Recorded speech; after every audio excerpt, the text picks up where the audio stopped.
नमस्कार दोस्तों, आप सभी का स्वागत है हमारे YouTube चैनल एग्रीकल्चर एग्ज़ाम गुरु में। आज हम आपके लिए लाए हैं सब्जेक्ट हमारा agricultural engineering, farm power and machinery. उसका टॉपिक है हमारा working principle of IC engine. यह वीडियो बीएससी एजी के सेमेस्टर छात्रों के लिए और बीटेक एग्रीकल्चर इंजीनियरिंग के छात्रों के लिए भी बहुत इंपॉर्टेंट है। इसका पोर्शन मैकेनिकल इंजीनियरिंग वाले छात्र के लिए भी बहुत इंपॉर्टेंट है। ठीक है, तो सर शुरू करते हैं। Principle and working of IC engine. देखिए, ये टॉपिक थोड़ा ध्यान से पढ़ने की ज़रूरत है क्योंकि ये बहुत इंपॉर्टेंट टॉपिक है। ठीक, बिना इसके आपको आईसी इंजन बिल्कुल नहीं समझ में आने वाला। ठीक है, तो चलिए शुरू करते हैं। प्रिंसिपल, सबसे पहले देख लेते हैं कि जो आईसी इंजन होता है वो किस प्रिंसिपल पर आधारित है, किस सिद्धांत पर आधारित है। हमने अपने पिछले वीडियोज़ में इंजन के टाइप, ठीक है, इंजन कितने प्रकार के होते हैं, ये सब हमने डिस्कस कर लिया था। तो आज देखते हैं कि आईसी इंजन का प्रिंसिपल क्या है। देखिए, शुरुआत होती है, a mixture of fuel with correct amount of air is exploded in an engine cylinder which is close eight one and. देखिए, सभी लोगों को पता होगा कि एक इंजन सिलेंडर होता है। मान लीजिए ये एक सिलेंडर है, ठीक, उसमें सिलेंडर के अंदर हमारे एक पिस्टन मूव करता है अप एंड डाउन मूवमेंट में, ऐसे नीचे की तरफ जाता है, फिर ये ऊपर की तरफ जाता है। तो ये ऊपर नीचे मूवमेंट करते रहता है। ठीक है, इसका ऊपरी जो पिस्टन का ऊपरी हिस्सा होता है उसको हम लोग कहते हैं टीडीसी। और जब पिस्टन ऊपर से नीचे की तरफ जाता है, मान ली इस पोजीशन पे आ गया, तो यहाँ की जो स्थिति होती है उसको हम लोग कहेंगे बीडीसी। ठीक है, तो इसीलिए जब पिस्टन ऊपर से नीचे की तरफ मूव करता है और यहाँ पे इनलेट वाल्व लगा होता है, यहाँ से इनलेट वाल्व होता है, यहाँ पर एग्जॉस्ट वाल्व लगा होता है। ठीक है, तो जैसे ही उसमें एयर और फ्यूल का मिक्सचर अंदर आता है, तो अभी आगे प्रोसेस बताएंगे, तो उसमें कुछ प्रोसेस होती है। तो कुल मिला के कहने मतलब ये कि एयर और फ्यूल का मिक्सचर जो होता है सिलेंडर के अंदर एक्सप्लोड होता है। ठीक, जो कि दूसरे तरफ से एंड होता है। ये यहाँ पे ये सिलेंडर हेड बोलते हैं ऊपर हिस्से को, और यहाँ पर सिलेंडर बॉटम सिलेंडर या फिर सिलेंडर एंड बोलते हैं। ठीक है, कुल मिला के सिलेंडर के अंदर जो है वो पिस्टन का मूवमेंट ऊपर नीचे होता रहता है। ठीक, as as a result of the explosion, जैसे ही एक्सप्लोजन होता है, heat is released and this cause the pressure of the burning gases to increase. देखिए, सिलेंडर के अंदर जैसे ही एक्सप्लोजन होता है तो ये हीट रिलीज होती है। ठीक है, और जब हीट रिलीज होगी तो क्या कहते हैं, एक प्रेशर जनरेट होता है। ठीक, और जो उससे फिर जो गैसेज जली हुई होती हैं उसका प्रेशर इंक्रीज होता है। ठीक है, this pressure increase forces a close fitting piston to move down the cylinder. जैसे ही प्रेशर इंक्रीज होगा तो सिलेंडर हेड और पिस्टन के बीच में जैसे ही प्रेशर इंक्रीज होगा तो वो क्या कहते हैं, पिस्टन को नीचे ढकेलने लगेगा। ठीक, लिखा ना, मूव डाउन द सिलेंडर को नीचे की तरफ ढकेलने लगेगा। This movement of the piston is transmitted to a crankshaft. और जो यह पिस्टन वो होता है, पिस्टन जो होता है ये क्रैंकशाफ्ट को ट्रांसमिट करता है। ठीक है, कनेक्टिंग रॉड के जरिए, so that the crankshaft turn a fly. उसके बाद ये क्रैंकशाफ्ट जो है वो फ्लाई व्हील को टर्न करता है। आपको देखिए डायग्राम में ज़्यादा समझ में आएगा। जी, ये देखिए डायग्राम। ठीक, ये हमारा पिस्टन, ये हमारा पिस्टन है। तो ये ऊपर नीचे ये पिस्टन हमारा ये मूव करता है, और ये जो कनेक्टिंग रॉड के जरिए जुड़ा हुआ है, ठीक है, ये कनेक्टिंग रॉड है। तो जैसे ये ऊपर नीचे मूव करता है तो ये हमारा जो क्रैंकशाफ्ट है ये रोटेट करता है। जो पिस्टन है हमारा वह रेसिप्रोकेटिंग मोशन करता है, और ये जो कनेक्टिंग रॉड है ये जो क्रैंकशाफ्ट है हमारा इसको रोटरी मोशन में कन्वर्ट कर देता है। ठीक, मान लो ये पिस्टन ऐसे ऐसे मूव कर रहा है अप डाउन, तो इसका जो रेसिप्रोकेटिंग मोशन है ये क्रैंकशाफ्ट को रोटरी मोशन में कन्वर्ट कर देता है। कनेक्टिंग रॉड ये काम करता है। ठीक है, आगे देखते हैं। और ये क्रैंकशाफ्ट जो है ये फिर जो क्रैंकशाफ्ट होता है वह कैमशाफ्ट से जुड़ा होता है, इसी तरह फिर वो फ्लाई व्हील को टर्न करता है।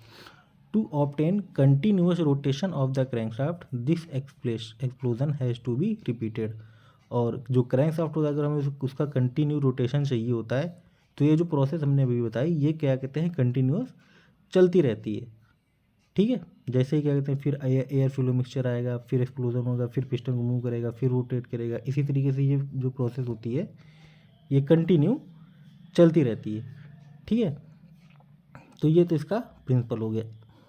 अब आगे देख लेते हैं कि इसकी वर्किंग होती कैसे है। देखिए, IC engine convert the reciprocating motion of piston into rotary motion. ठीक, यह आईसी इंजन में क्या होता है कि जो रेसिप्रोकेटिंग मोशन होता है पिस्टन का भी हमने बताया था कि रेसिप्रोकेटिंग मोशन होता है अप एंड डाउन। ठीक,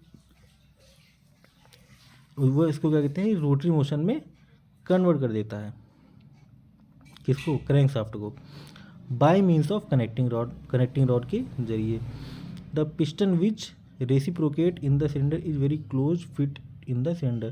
जो पिस्टन रेसिप्रोकेट होता है वह सिलेंडर के अंदर बहुत क्लोज फिट होता है। ठीक है, आगे देखते हैं। ये हमारा डायग्राम है, इसको अच्छे से देख समझ लीजिए।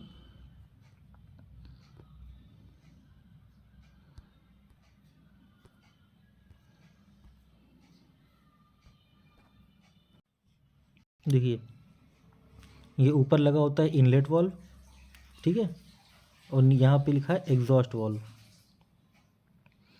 ऊपर यहाँ पर एक स्पार्क प्लग होता है जो कि स्पार्क इग्निशन इंजन में होता है।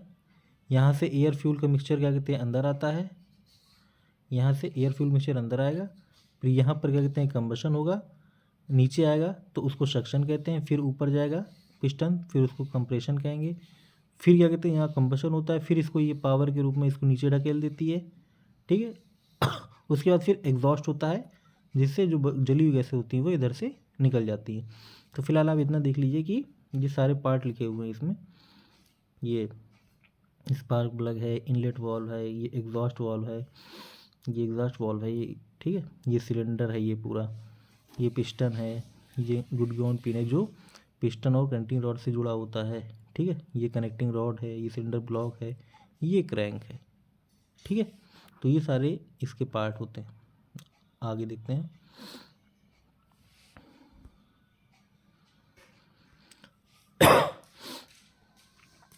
Usually a cylinder is bored in a cylinder block and a gasket made of copper sheet or asbestos is inserted between the cylinder। इस सिलेंडर के बारे में कहा कि जो सिलेंडर होता है ये सिलेंडर हेड होता है, इसमें एक सिलेंडर बॉटम होता है। ठीक है, the combustion space is provided at the top of the cylinder head where combustion takes place. देखिए, कंबशन प्लेस जो होता है ये होता है, ये वाला हिस्सा जो है ये हमारा जो हिस्सा है यहाँ पर कंबशन होता है। ठीक है, जैसे ही कंप्रेस होता है तो यहाँ से चिंगारी निकलती है स्पार्क प्लग से और यहाँ पे कंबशन होना शुरू हो जाता है। उसके बाद पावर जनरेट होती है, पावर जनरेट होकर फिर ये पिस्टन को नीचे ढकेलता है। ठीक है, where combustion takes place there is a rod called connecting rod for connecting piston and the crankshaft. एक कनेक्टिंग रॉड दिया हुआ होता है जो पिस्टन और क्रैंकशाफ्ट को कनेक्ट करता है कनेक्टिंग रॉड के जरिए। ठीक, गुडगॉन पिन और रिस्ट पिन, देखिए एक ऐसी पिन जो पिस्टन और कनेक्टिंग रॉड को कनेक्ट करती है। अभी हमने दिखाया है यहाँ डायग्राम में ये वाला, ये जो है ये इसी को हम लोग रिस्ट पिन भी कहते हैं। ठीक है, इसका काम क्या है, ये पिस्टन और कनेक्टिंग रॉड को कनेक्ट करता है आपस में। और एक होता है क्रैंक पिन। क्रैंक पिन क्या करता है, it connect the connecting rod to the crank shaft. Crank pin जो है ये लगा है क्रैंक पिन ये। ठीक, ये कनेक्टिंग रॉड और क्रैंक शाफ्ट को कनेक्ट करता है। ठीक है,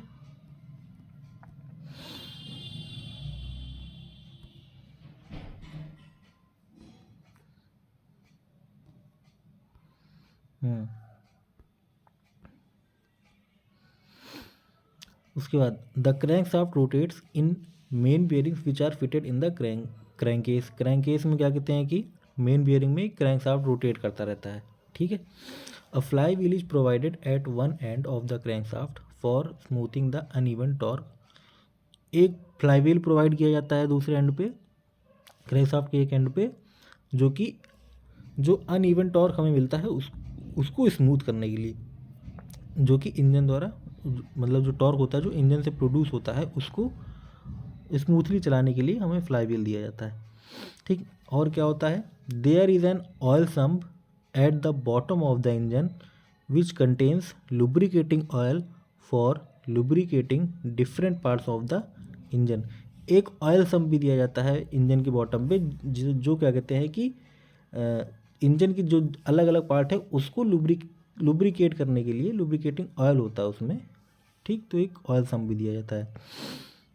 आगे क्या है, internal combustion engine can be completed in 2 ways. जो आईसी इंजन होता है ये 2 तरीके से कार्य करता है। देखिए, when the cycle is completed in 2 revolution of the crankshaft it is called 4 stroke cycle engine. इसको समझने के लिए आपको 4 स्ट्रोक और 2 स्ट्रोक साइकिल इंजन पढ़ना पड़ेगा, जो कि आगे हम लोग देखेंगे। तो फिलहाल इतना समझ लीजिए कि जो क्रैंक शाफ्ट होता है अगर उसका हम लोग 2 चक्कर लगाते हैं तो 4 स्ट्रोक साइकिल इंजन होता है। ठीक, और when the cycle is completed in 1 revolution of the crank shaft it is called 2 stroke cycle engine. 4 stroke cycle engine में 4 स्ट्रोक होते हैं, यानी 4 स्ट्रोक होते हैं, और 4 स्ट्रोक क्या कहते हैं, क्रैंक शाफ्ट के 2 रिवोल्यूशन के बराबर होता है। ठीक है, इसलिए इसको 4 स्ट्रोक साइकिल इंजन कहते हैं। अगर वहाँ पर 2 स्ट्रोक हो रहे हैं और क्रैंक शाफ्ट का केवल 1 चक्कर लग रहा है तो उसको हम लोग 2 स्ट्रोक साइकिल इंजन कहेंगे। ठीक है, देखिए अभी हमने बताया था, ये मान लो इंजन है, यहाँ पे पिस्टन है, पिस्टन कनेक्टिंग रॉड से जुड़ा हुआ है। ठीक है, और मान लो ये कनेक्टिंग रॉड है और यहाँ पर ये क्रैंक शाफ्ट है, और इसी के अंदर मान लो हम लोग क्रैंक गियर मान लो जुड़ा हुआ है। अगर इसके देखिए पिस्टन जब नीचे जाएगा तो ये घूमेगा थोड़ा आधा, फिर ऊपर जाएगा एक पूरा चक्कर लेगा, फिर नीचे जाएगा फिर आधा घूमेगा, और फिर जब ऊपर जाएगा तो लगेगा। तो ये देखिए 1 2 3 4 स्ट्रोक में इसने 2 चक्कर लगा लिए, तो ये होगा हमारा 4 स्ट्रोक साइकिल इंजन। ठीक, ये होता है 4 स्ट्रोक में। और 2 स्ट्रोक में क्या होता है, 2 स्ट्रोक में अभी थोड़ा शॉर्ट में देख लीजिए। 2 स्ट्रोक में पिस्टन जब ऊपर जाता है तो इसका आधा चक्कर लगता है, और जब पिस्टन नीचे जाता है तो इसका पूरा चक्कर लग जाता है। ठीक, यानी ये 2 स्ट्रोक में इसका जो है 1 चक्कर पूरा लगा लेता है। ठीक, तो ये होता है हमारा 2 स्ट्रोक साइकिल इंजन। ठीक है, तो ये इसकी हो गई वर्किंग प्रिंसिपल और वर्किंग और इसका प्रिंसिपल, आईसी इंजन का प्रिंसिपल। ठीक, आज के लिए इतना ही रखते हैं। अगली वीडियो में आपके लिए 4 स्ट्रोक साइकिल इंजन और 2 स्ट्रोक साइकिल इंजन लाएंगे। ठीक है, तो अगर वीडियो आपको अच्छी लगे तो इसे लाइक शेयर सब्सक्राइब करना ना भूलें। मिलते हैं नेक्स्ट वीडियो में 4 स्ट्रोक साइकिल इंजन और 2 स्ट्रोक साइकिल इंजन के साथ। धन्यवाद।